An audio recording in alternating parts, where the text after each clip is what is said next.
I'm filming this video because I really want to share that I am such a hard worker, but that's not the point of this video. And I kind of wanted to share a little bit of the behind the scenes of just how hard and how much I worked at it, to give you an idea that nothing comes easy. And I feel very inauthentic when I only post the highlight reel because I feel like you don't know the true story of how I got there.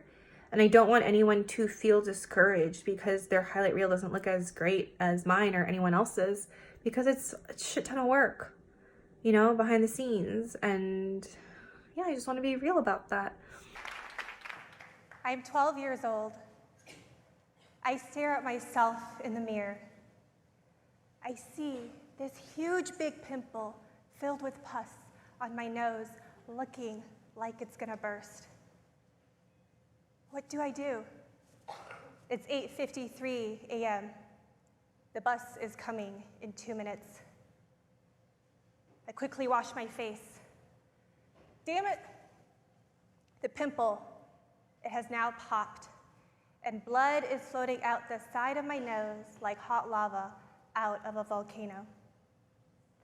I put a Band-Aid on my nose. I run out the door. I get on the bus. I know the kids, they're staring. Why is there a bloody Band-Aid on her nose? I slide into my seat. I curl into a ball. I want to be invisible. This feeling happened to me all the time. This was my normal. Every time I left my house, I tried to hide. All I wanted was to desperately fit in with everyone else.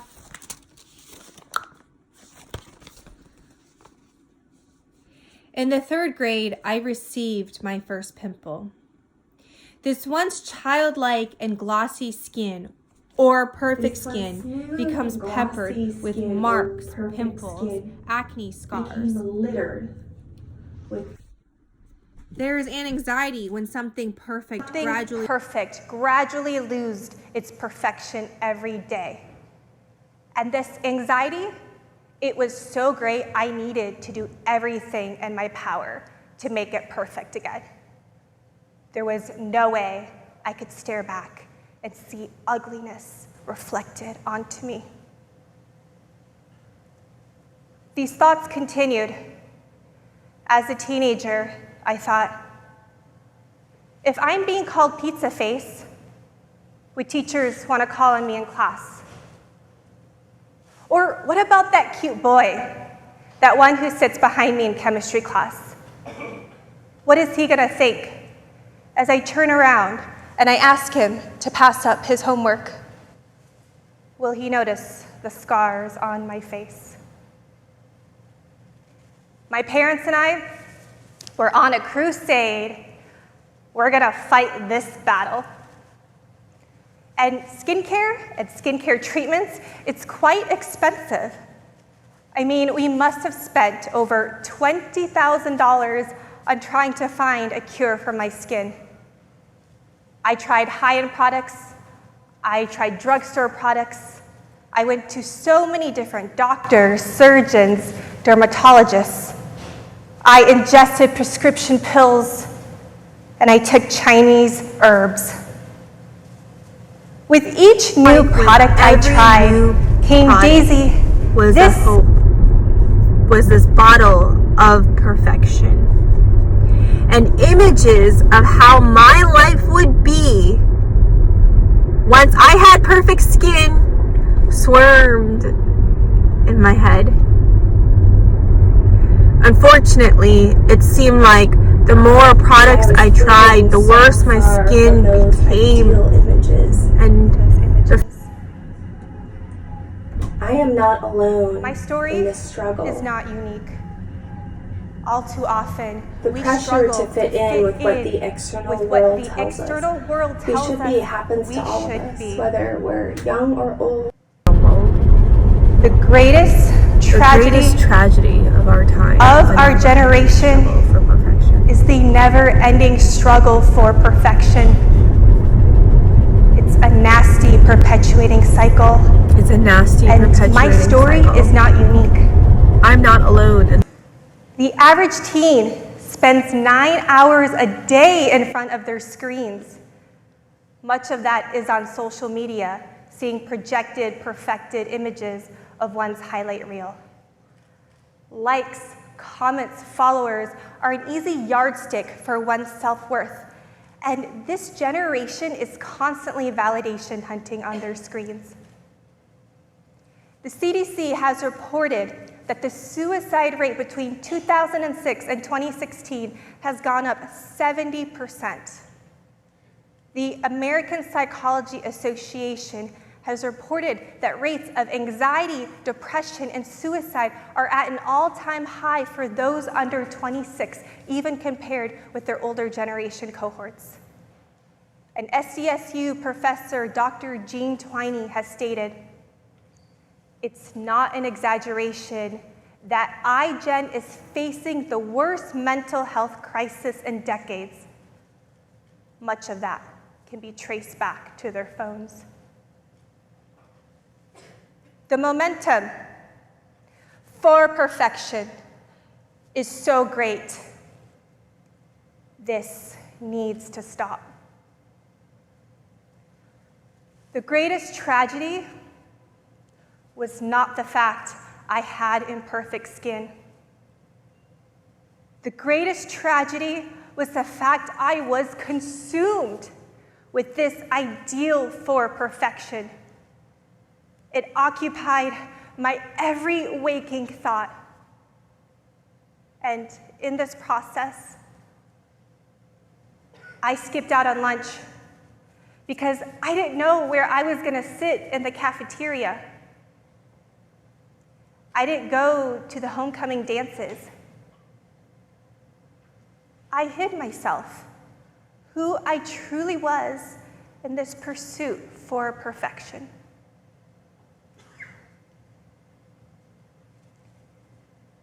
8 years ago, I am 22 years old. I'm living in my parents' basement. I just graduated from college. I am bored, I am tired, I am lonely. My skin is at its worst. I want to talk to someone, anyone.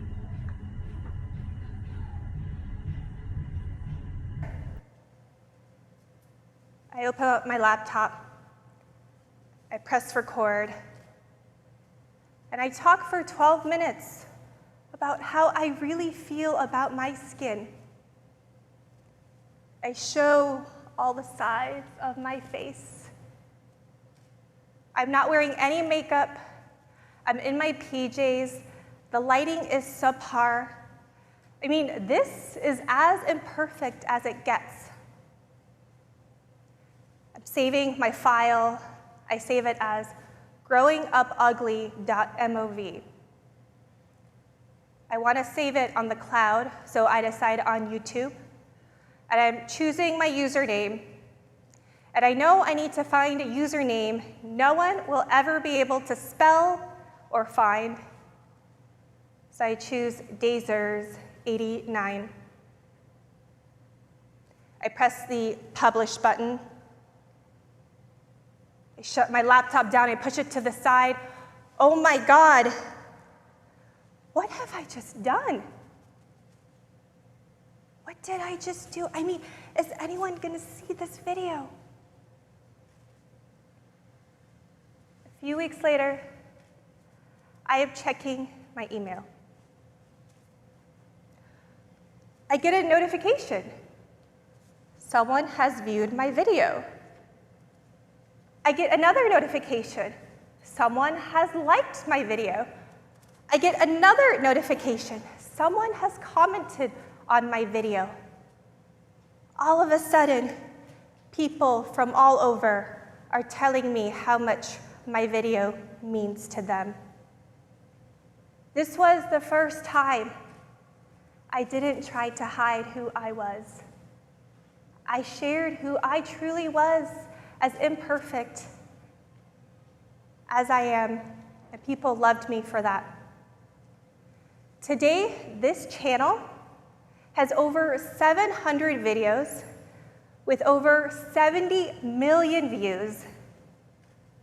I am now founder and CEO of a multi-million-dollar skincare business with over 15 employees and hundreds of thousands of customers around the world.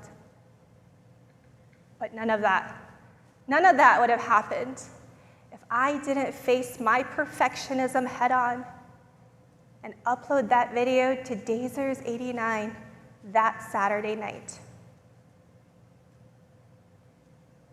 Throughout our society, we're constantly battling perfection, and the pressure to downplay who we are happens more often than you may think. I mean, think about a time you went along with something you didn't feel like was you. Or how about that meeting last Thursday, the one where you had that brilliant idea you wanted to share, but instead you held it in, you kept it to yourself. How do we get on the other side of this?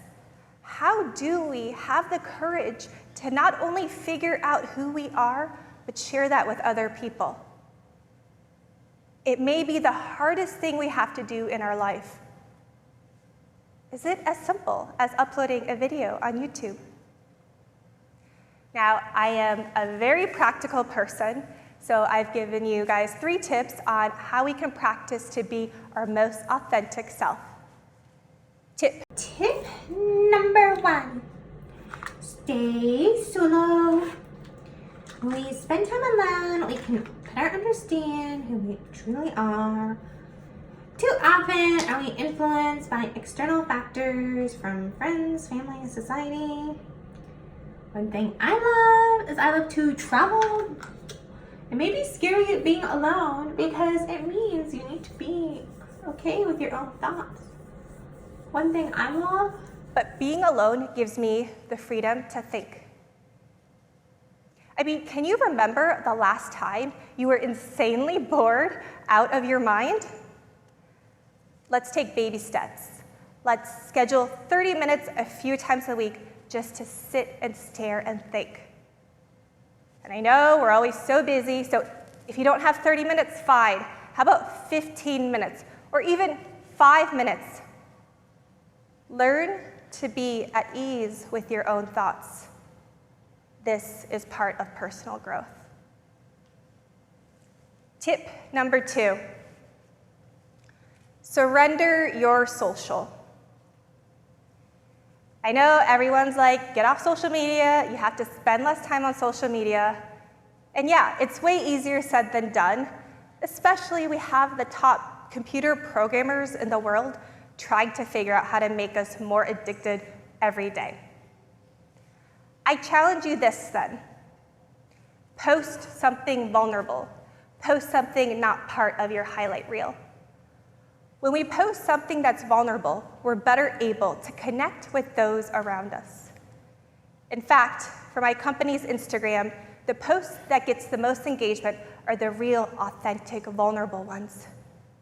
So share something that's not part of your highlight reel. And even if social media is too overwhelming, it's totally okay to take a break. You're not gonna miss anything. This holiday season, I felt extreme anxiety, and I realized it was because I was tired of scrolling through everyone's perfect Christmas photos with their perfect Christmas outfits, perfect Christmas vacations, perfect Christmas trees.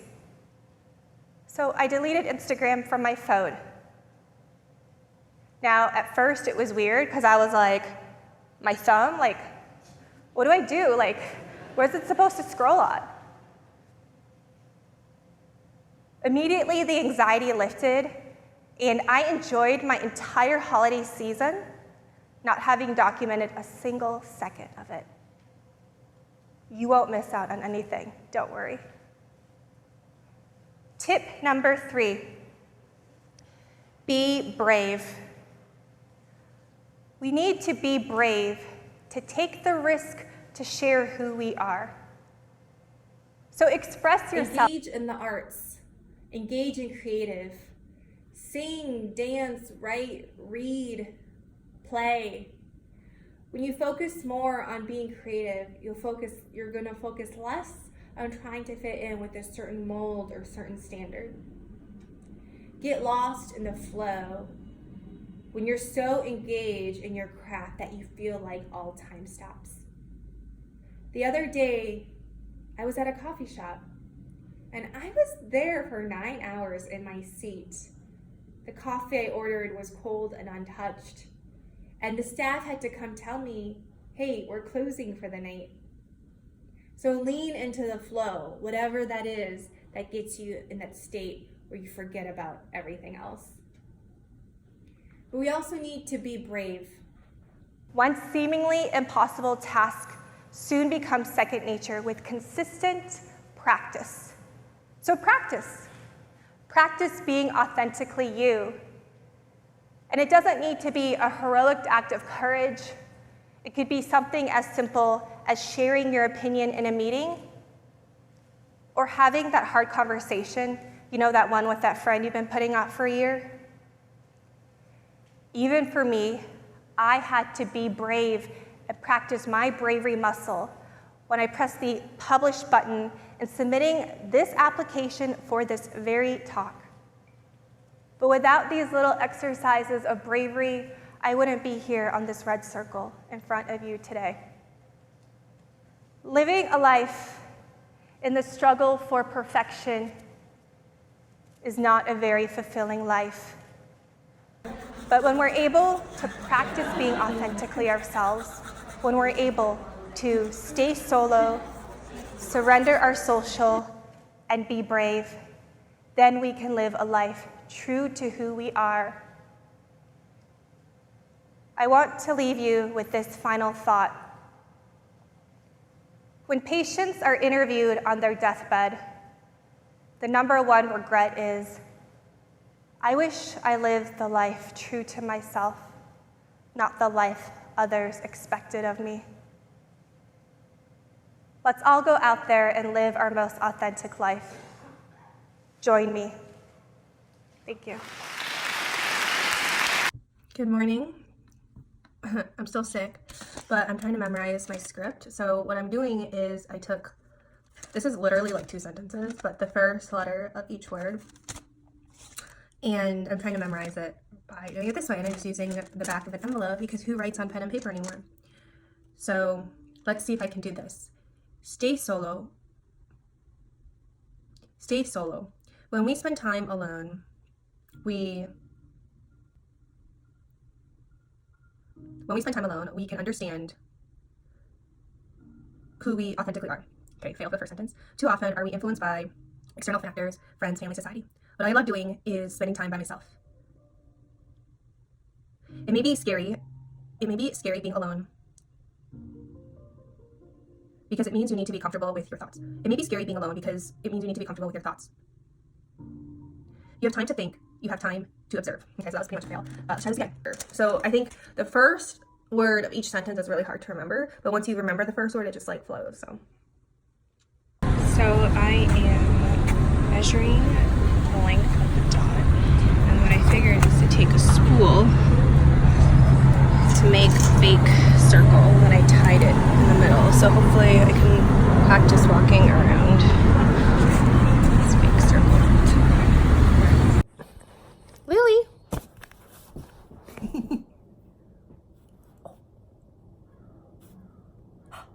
Who's that?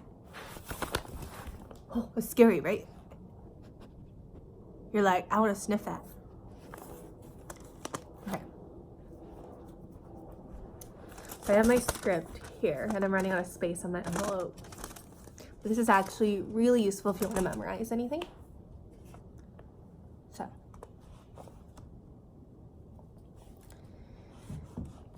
I love time by myself.